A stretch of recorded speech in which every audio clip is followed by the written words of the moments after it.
It was the first week in November when I had the opportunity to sit with Curt Smith, his two lovely daughters, Sherry and Valerie, and Arlene, his faithful friend that had orchestrated the visit. Although Curt didn't have a long list of Morgans that he'd bred, nor did he win championships at the National, he was a key contributor in the early days of our club. Curt was there for all of the meetings and tirelessly worked to make sure that the club grew and that those who participated realized the benefits of being a member. One of the great things about meeting with Curt, and something that brings a smile to his daughters' faces, is his habit of crossing all of the T's and dotting all of the I's. The materials that he saved over the years allow us to look back and in a factual way realize how things were. In Curt's video scrapbook, you'll be able to view a ledger of facts and figures that Curt compiled on the first New York Morgan show in 1960. You'll be able to hear him retell a very funny story about his attempts to boost the number of entries over 100. And we will share Curt's wonderful experience with Michael Landon and how Michael performed with Curt's Morgan at the local circus. All wonderful memories that Curt was happy to share with us, and another example of the fantastic people that make up our New York State Morgan Horse Society from then to now. First, some background on Curt. From the time he was a boy, Curt loved horses. As he grew older, he helped teach riding lessons at a small stable in Rochester, New York.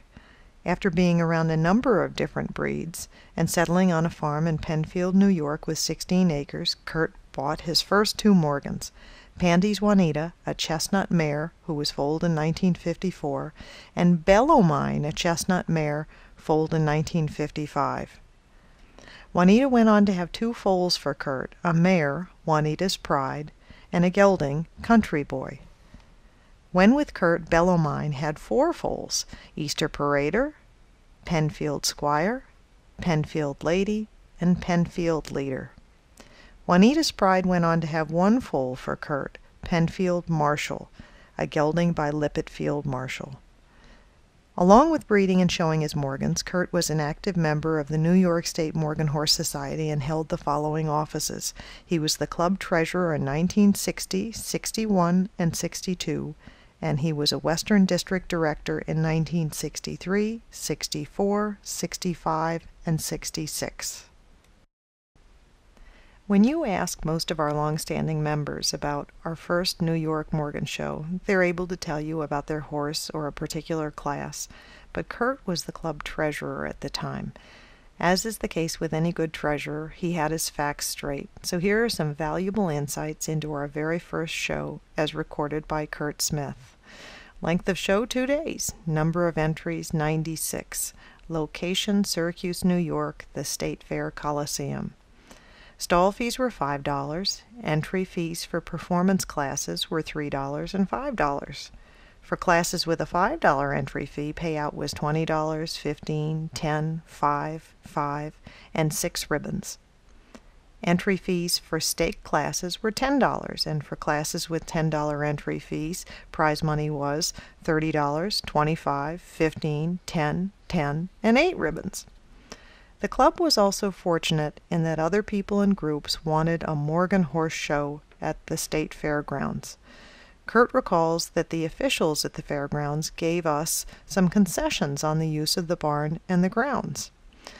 Both the judge, Arthur Titus, and the announcer, E.M. Jack Timmons, had offered to do the show for less than their normal fee.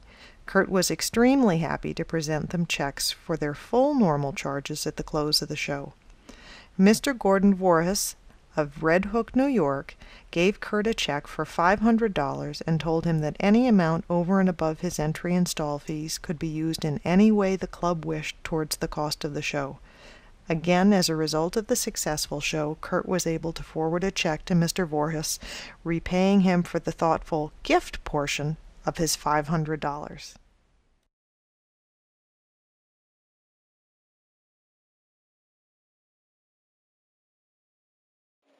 If I recall correctly, we had 99 head.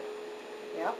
And one of our members had a donkey. And I tried to induce the owner to enter the goddamn donkey so I could say we had 100 head. But he refused to do so. So I had to report it as 99 head for our first show. Oh.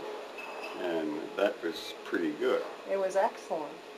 For our first show, but I would have had a donkey in there just to make it on. One of the biggest treats of being the club historian and gathering these stories is when you uncover the unexpected. As background, before going on my interviews, I try and do my homework, I study the yearbooks, look up pedigrees, and I come prepared with a list of what I hope are intelligent questions. But there's always that moment during a visit when the subject of my session comes up with that special story. And Curt was no exception. So without further ado, I'm pleased to share with you this story, which was written by Curt and originally published in the 1964 May issue of the Morgan Horse magazine. It's entitled, A Morgan Goes to the Circus. Juanita's pride saves the day for 60,000 people and Little Joe as TV star performs at Shrine Circus. We often hear how level-headed, intelligent, eager, but tractable Morgan horses are, and here is more proof of these glowing terms.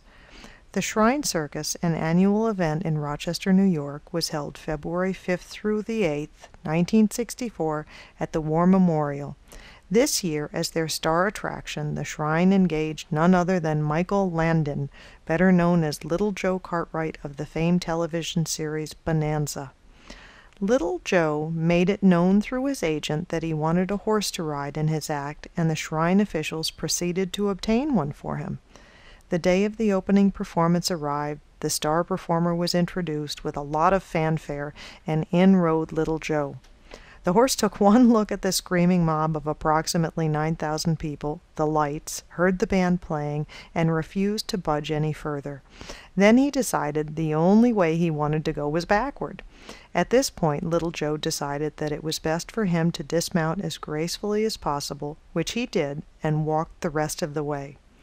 They tried him again at the end of his act in order to ride out of the arena, but again the horse apparently wanted no part of such shenanigans and refused to budge.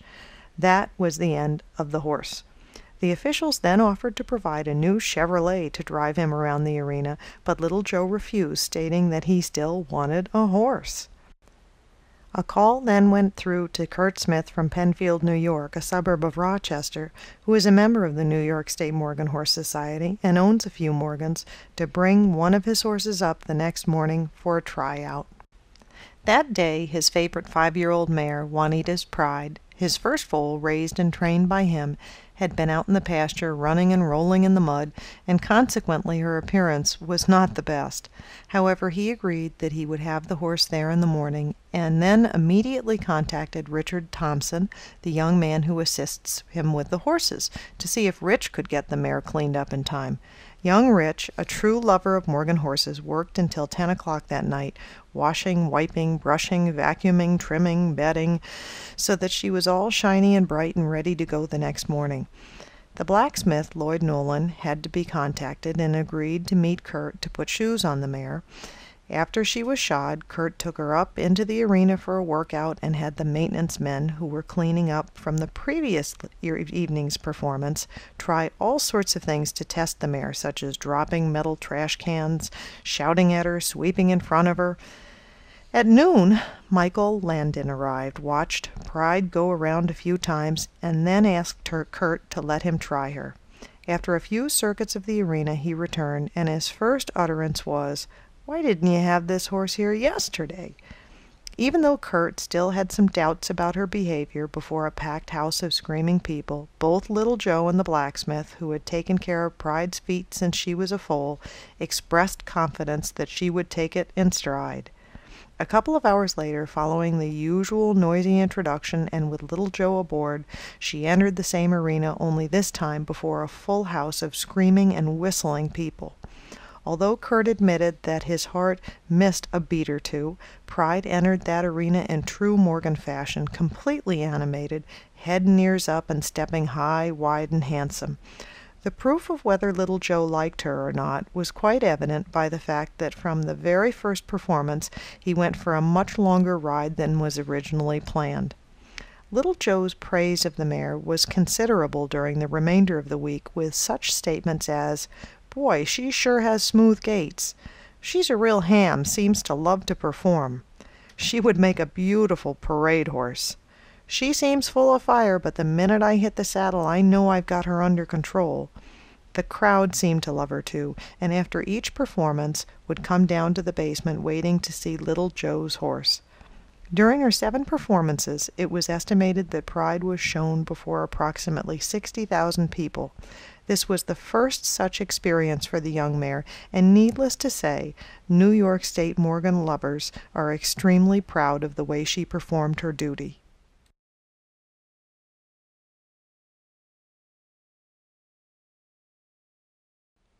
There was a postscript to the article that Curt wrote, and it had to do with Pride and Morgan horses. So again, in Curt's own words, let's go back to 1964. Here are a few facts about Juanita's Pride. Pride has been shown since she was a weanling, and as a small, non-professional breeder, I feel that she has done quite well. As a weanling, she was Junior Champion Morgan Mare and Reserve Grand Champion Morgan Mare at the New York State Fair.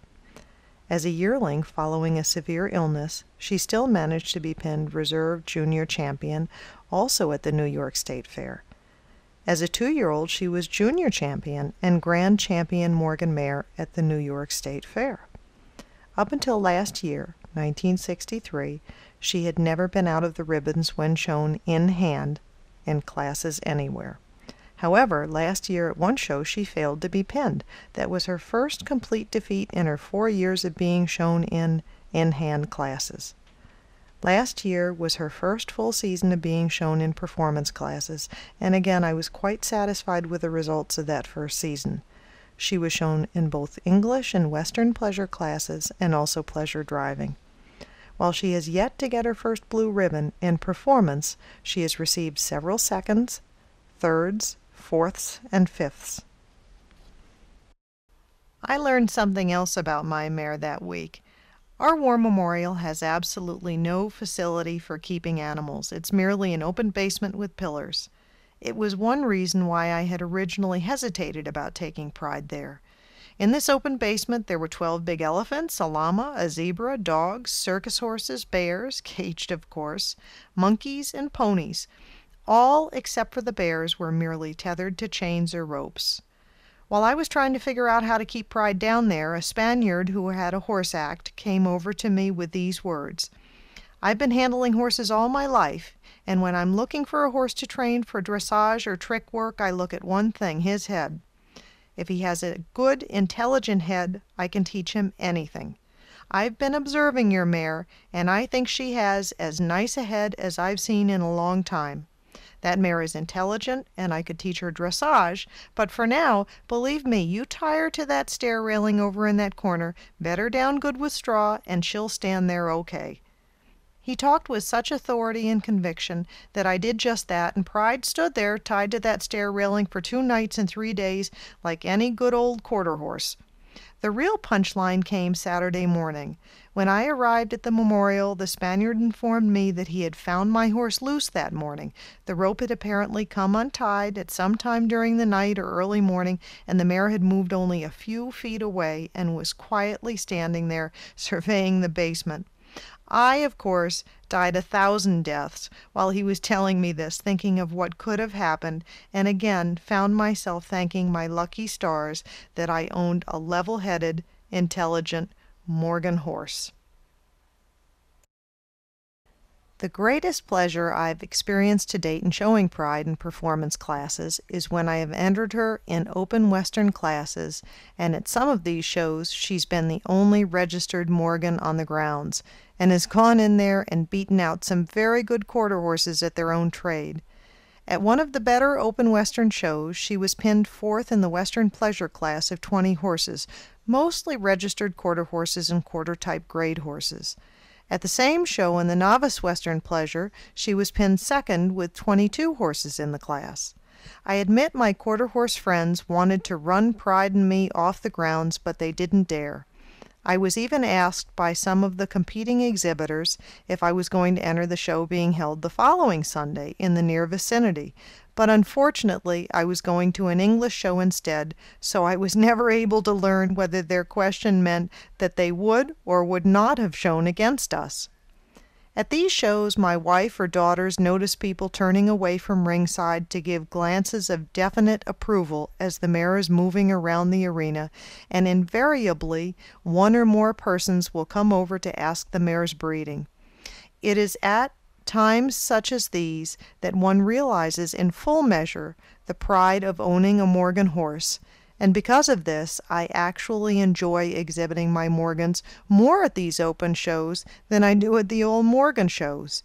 This is especially true when I can take my mare into an open English pleasure class, get pinned, and a couple of classes later enter her in an open Western pleasure class and come out with a ribbon. This Juanita's Pride has been able to do in her first full season of showing and performance, and I think I have good right in being very proud of her.